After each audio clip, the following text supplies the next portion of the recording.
Just imagine नेपालले world cup खेलिरहेको छ। काठमाडौँमा 50,000 दर्शक भएको आधुनिक क्रिकेट स्टेडियम।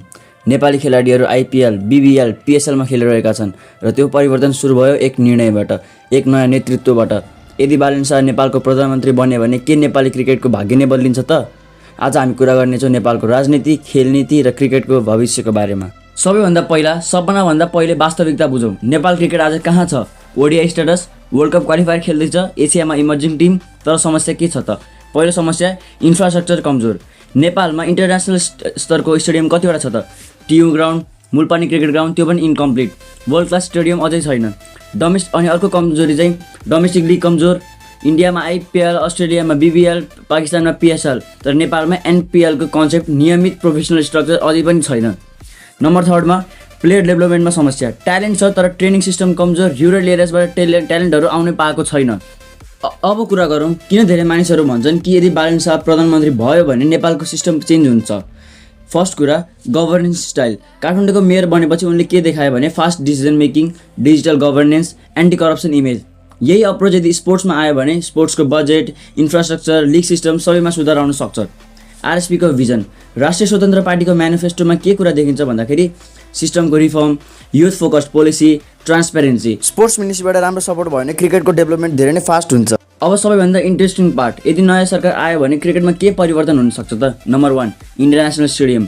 नेपाललाई चाहिने कुरा वर्ल्ड क्लास स्टेडियम हो। कल्पना गर्नुहोस्, पोखरा, चितवन, काठमाडौँ जस्तो ठुल्ठुलो सहरहरूमा इन्टरनेसनल स्टेडियम, एनपिएलमा आइपिएल जस्तो स्टाइल, क्राउड, टुरिज्म, रेभिन्यू। अनि अर्को नम्बर 2मा चाहिँ नेपाल प्रिमियर लिग, सबैभन्दा ठुलो गेम चेन्जर। यदि प्रपर इन्भेस्टमेन्ट आयो भने नेपाल प्रिमियर लिगको फरेन प्लेयरहरू, फ्रेन्चाइज टिम्स, ब्रोडकास्टिङ डिल्स, यहीँबाट नेपाली प्लेयरहरूको आम्दानी पनि राम्रो बन्न सक्छ। Number 3 grassroot cricket. Village level क्रिकेटहरूमा चाहिँ एकाडेमीहरू, अन्डर 16को टुर्नामेन्ट, अन्डर 9को टुर्नामेन्टहरूलाई अझै प्रोत्साहन दिने, स्कुल क्रिकेटलाई पनि अझै प्रोत्साहन दिने। यहीँबाट चाहिँ नेक्स्ट जेनेरेसनको प्लेयरहरूको उत्पादन पनि हुन्छ।